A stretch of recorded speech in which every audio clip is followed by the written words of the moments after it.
అకాల వర్షాలతో పంటలు నష్టపోయిన రైతులకు ఎకరానికి 50,000 రూపాయలు నష్టపరిహారం చెల్లించాలని ఎఫ్డీసీ మాజీ చైర్మన్ వంటేరు ప్రతాప్ రెడ్డి ప్రభుత్వాన్ని డిమాండ్ చేశారు.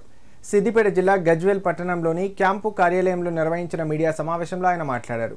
గత వారం రోజుల నుండి ఎడతెరిపి లేకుండా కురుస్తున్న వర్షాలతో రైతులు పంటలు తీవ్రంగా నష్టపోయారన్నారు.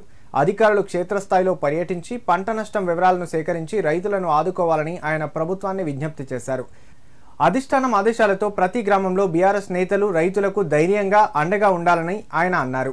ఈ కార్యక్రమంలో మాజీ మున్సిపల్ చైర్మన్ గాడిపల్లి భాస్కర్, మాజీ జెడ్పీటీసీ మల్లేశం, మాజీ ఎంపీటీసీల ఫోరం రాష్ట్ర వర్కింగ్ ప్రెసిడెంట్ దేవి రవీందర్, తెలంగాణ రాష్ట్ర youth wing president Zubair Pasha పాల్గొన్నారు.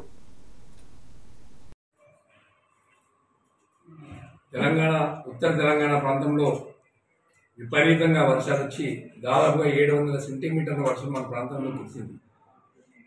రోడ్లు అన్నీ ఎక్కడెక్కడ దిగ్బంధమైనాయి, చెరువులు నిండినాయి. చెరువులు మత్తలు తుమ్మడం వల్ల మత్తల కింద ఉన్నటువంటి వరి పొలాలన్నీ కూడా డ్యామేజ్ అయింది. అదేవిధంగా కాటన్ కూడా ఫర్టిలైజర్ సరైన సమయంలో అందకపోవడం వల్ల కాటన్ కూడా మొద్దు నిద్రలో ఉండి కాటన్ హీల్డింగ్ మొత్తం పడిపోయే ప్రమాదం ఉంది. దాంతోపాటు మేజ్ మక్కలు కూడా ఎర్రబడిపోయినాయి. కనీసం రైతులు అందుబాటులో యూరియా లేకపోవడం వల్ల, యూరియా వేయకపోవడం వల్ల, భారీ వర్షాలు రావడం వల్ల ఇటు మక్క కానీ, ఇటు వరి కానీ, అటు కాటన్ కానీ అన్ని పంటలు కూడా దెబ్బతిన్నాయి.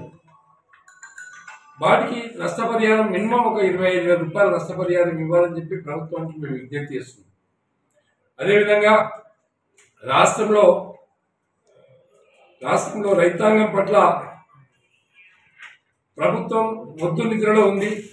అగ్రికల్చర్ మినిస్టర్ కానీ, లేకపోతే పొంగులేటి శ్రీనివాసరెడ్డి గారు, అదేవిధంగా ముఖ్యమంత్రి గారు, ముగ్గురు కూడా 3 రకాల మాట్లాడడం వల్ల ప్రజలు అయోమయమైనటువంటి పరిస్థితుల్లో ఉన్నారు.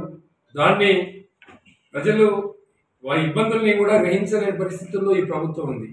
దానికి ఇలా కేటీఆర్ గారు ఒక ప్రాంతంలో, హరీష్ రావు గారు ఇంకో ప్రాంతంలో, మాజీ ముఖ్యమంత్రి కేసీఆర్ గారి ఆదేశాల మేరకు మా బీఆర్ఎస్ పార్టీ శ్రేణులందరూ కూడా ఎక్కడికక్కడ గ్రామాలలో ఎక్కడ చెరువులు తెగిపోయినా, కుంటలు తెగిపోయినా, పంటలు నష్టపోయినా, అదేవిధంగా నష్టపరిహారం ఇప్పించే విధంగా మా శ్రేణులంతా పనిచేయాలని చెప్పేసి అది మా నాయకత్వం కేసీఆర్ గారు చెప్పడం, పోరాటం చేయాల్సినటువంటి బాధ్యత మా నాయకత్వం మా మీద పెట్టింది.